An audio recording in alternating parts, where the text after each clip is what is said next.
All right, thanks for joining us. I'm Tom with Viral Solutions, and this is Alex Bellville with Mirrorless Productions. And we've worked together on quite a few church shots and scenes and stories and things of that nature. So we're kind of going to go down that path. Now, kind of set this up a little bit. We're sitting here in late May of 2020. A lot of states are starting to open up. A lot of, Trump announced that, hey, churches are essential and they should be open for business. But a lot of people are still scared. A lot of churches are still scared.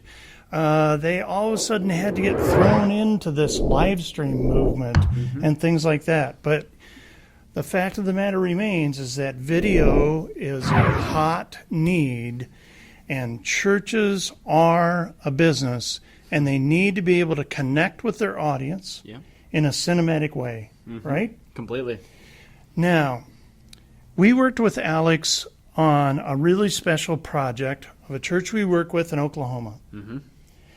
And is it safe to say, Alex, that they aren't your run-of-the-mill church you've ever run into?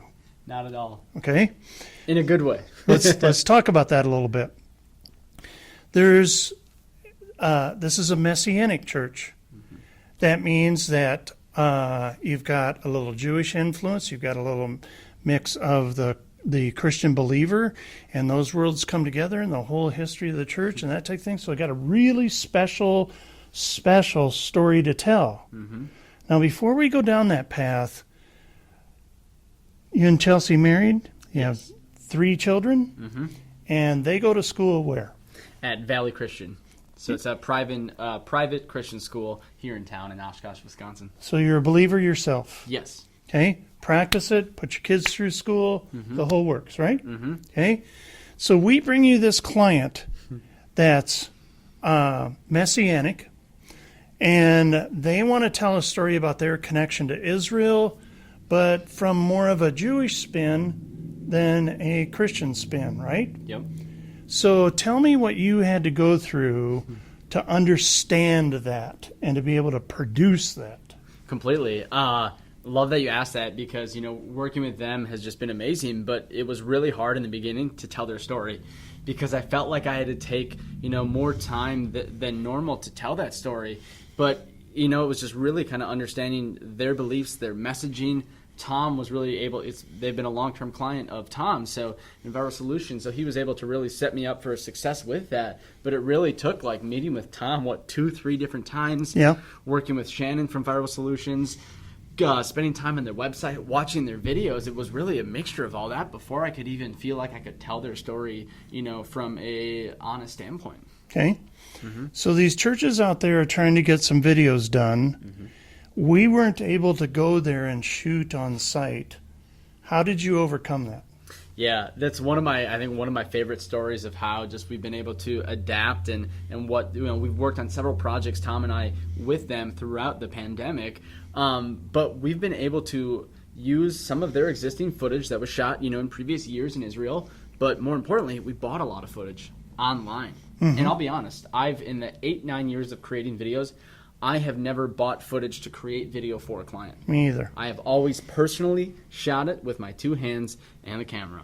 All right. So, it was us, finding those clips, the right clips that we needed online. You can really go through, Shutterstock or Pond 5, and that's what we did. And we purchased individual clips. So we had to research and know what is the story we're telling and what are the shots that are going to work for that. Because if we didn't choose that the right way, we would end up having to spend, more money and more time in purchasing and viewing that footage. So we did a good job, I think, at really understanding what we wanted to tell in that story and the clips that we needed.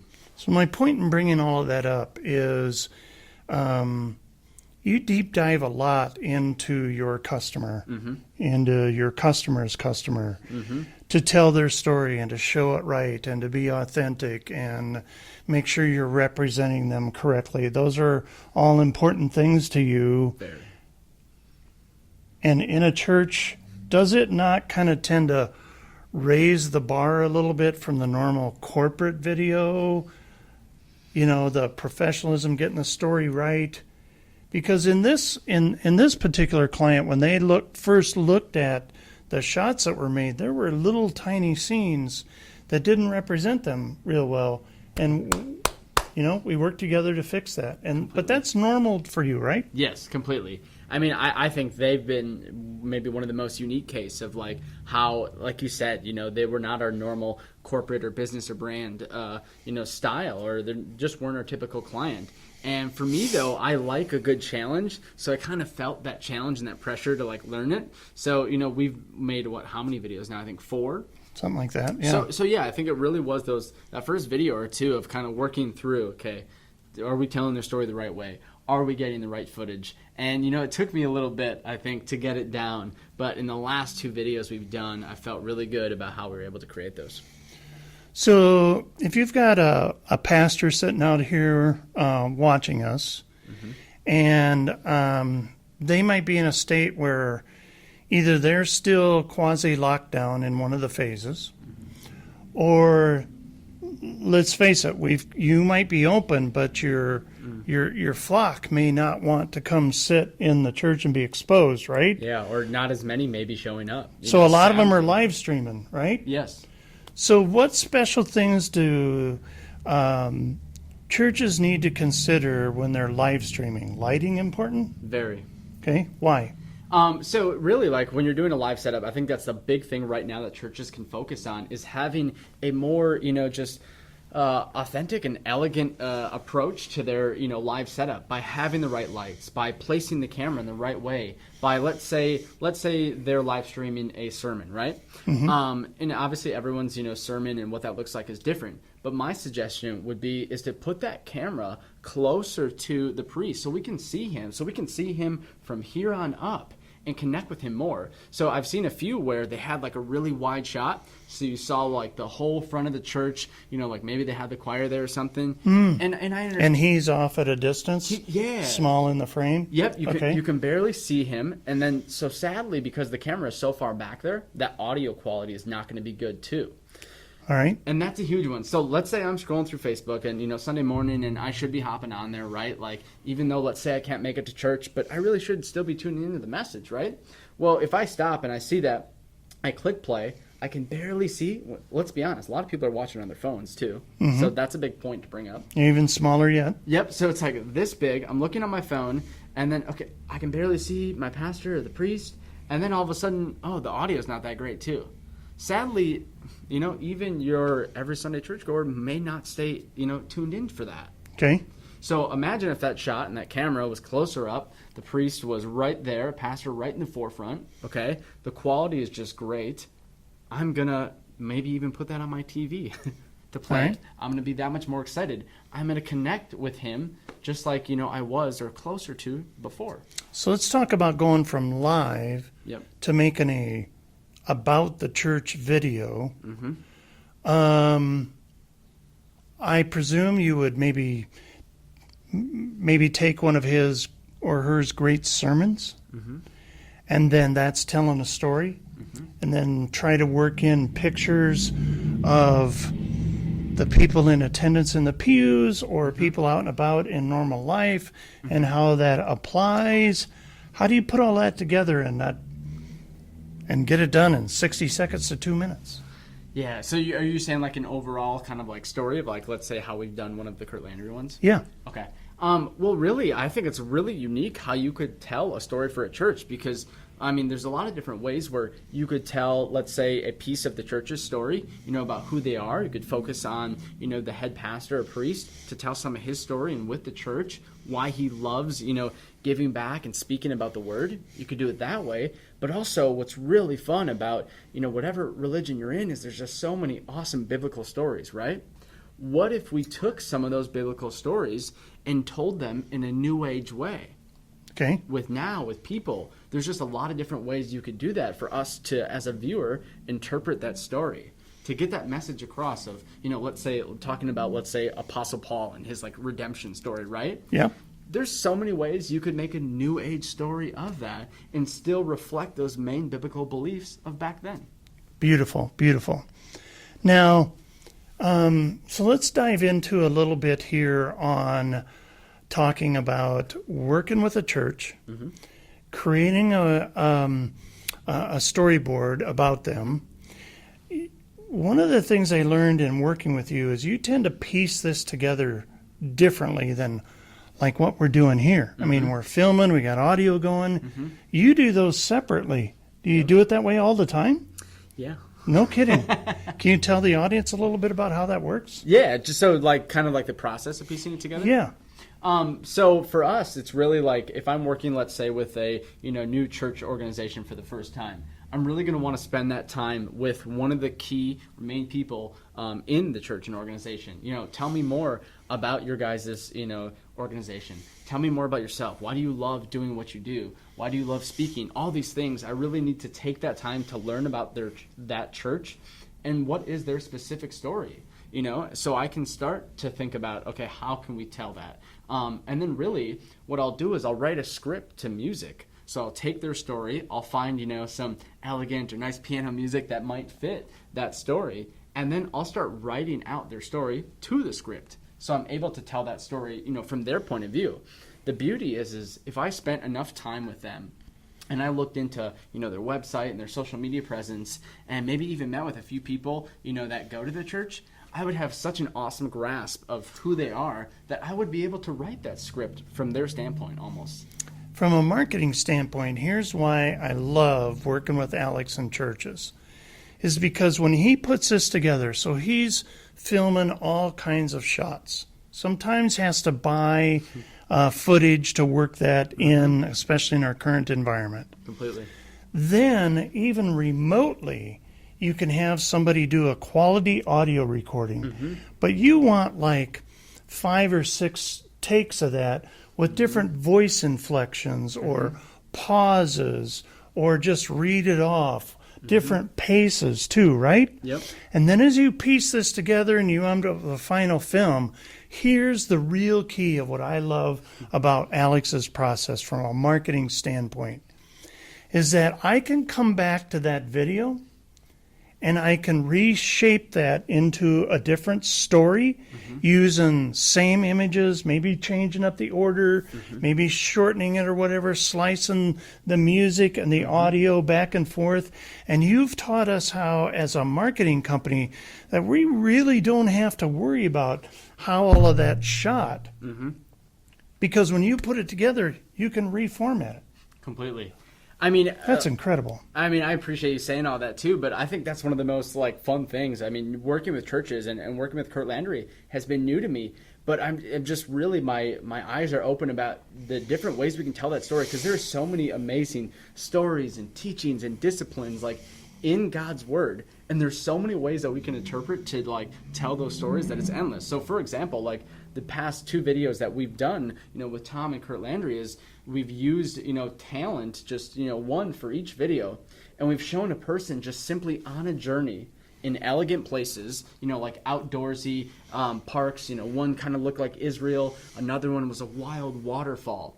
And so we almost told this new age contemporary story of this person on a journey. I like to say, especially now, it hits the nail on the head more than ever, let's be honest. In this pandemic, we have all been on some journey. I mean, whether that's personal, whether that's in business. We've all been examining our spiritual roots. Yeah, absolutely. Completely. And so what we did in the last month and a half was we took that and we focused on using one person on a journey, of finding that word and that message. And we used a voiceover, one from Kurt Landry, to tell that story. And so the beauty of it was that messaging was coming from them. It was coming from an honest place. And we were able to fit that audio, Kurt Landry and the church's, messaging into the video with music. And we were able to do that how many miles away? 700-800, long ways. Yep. Yeah. So that's what I've really loved is... You've never been there? Never been there. Never met them in person? Never. Video conference. Done it all online, right? Yep. We helped with the script, the story, the storyboard. Yep. So yeah, I just, what he said, I got to make that clear. It's so cool to me is that they are a church organization in... Now you would prefer to be there. Yes, I would, guys, they are in Oklahoma. Tom and I are in Oshkosh, Wisconsin. And we've been able to make these videos for them during a pandemic.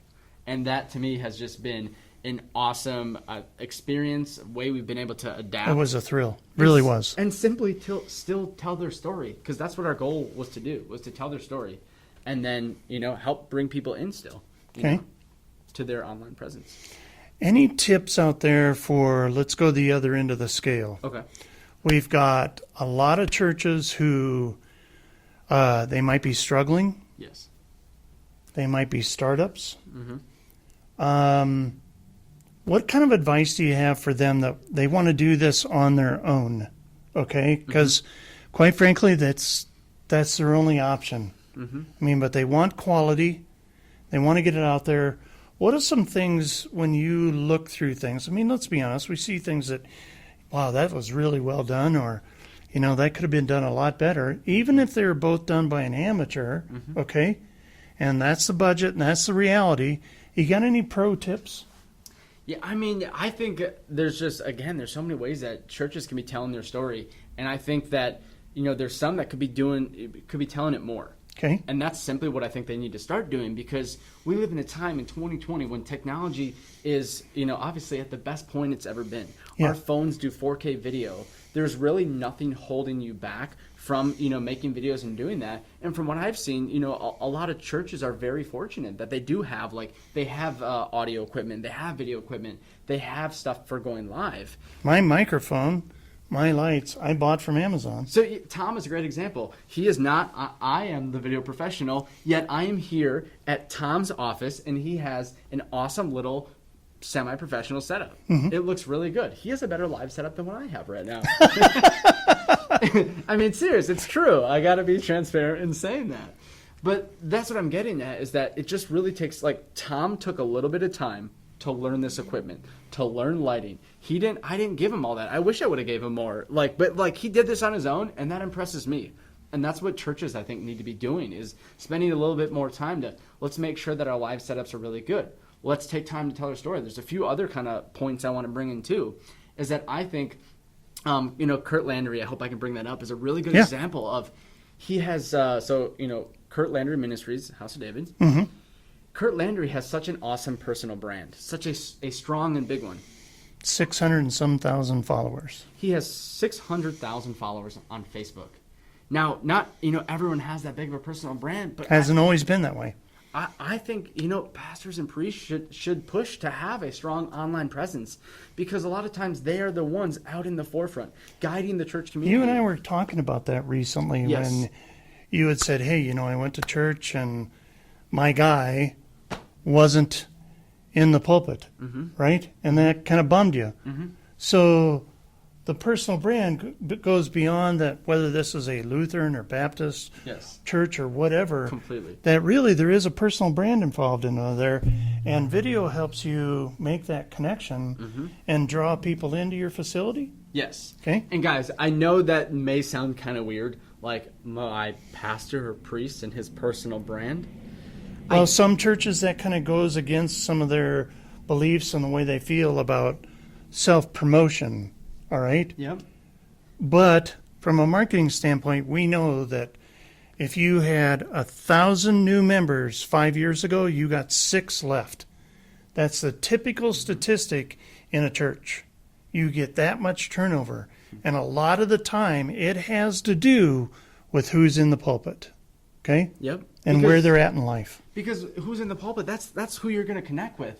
That's the person that is in the forefront, that's, helping to bring people in. Obviously, he's not, the only one, and there's so many people, part of a church organization, doing work in the back end to bring in people, right? But that's just even from out of a personal standpoint. When I show up at church on Sunday, I am connecting with the music once that starts, but once I'm hearing the sermon, I'm connected with the pastor. If I'm friends with him, it's as simple as this. If I'm friends with him on Facebook and I get to see personal stuff about his family, I like that. I connect with him. I get to bring up something to him like, hey, I saw you doing this with your family the other day. That's really cool. Yeah. That's all that is. It's that pastor, that priest being themselves, telling their story, being authentic, right? But when they're sharing that online, they're building their personal brand. They're letting that out online, not just in person. Because the truth is all of us walking have a personal brand. Our personal brand is the way we talk, the way we walk, our personality. It's just all of that. We all have one. It's just whether we choose to acknowledge and look at it like that. That's beautiful, Alex. Thanks for joining us Yes. today. If somebody wants to get a hold of you, have some questions, I know you've helped me with, hey, when I first started filming live, I was having trouble. This monitor would pick up light, right, and mess with my camera. Yeah. And he was so helpful in saying, well, do this, do that, do this differently. You know, just little places. I didn't have to change my equipment, nothing. He's helped me with a little bit of advice. How can they get a hold of you if they Appreciate want that. some free tips? Yes, all of our social media is at Mirrorless Prod. I'll spell that out. It's MIRRORLESSPROD. Mirrorless Prod. Would love to hear from you and would love to have you follow us. Thank you very much for joining us. Thanks, Alex, for being here. Thank you. Really appreciate it. Hope it helps.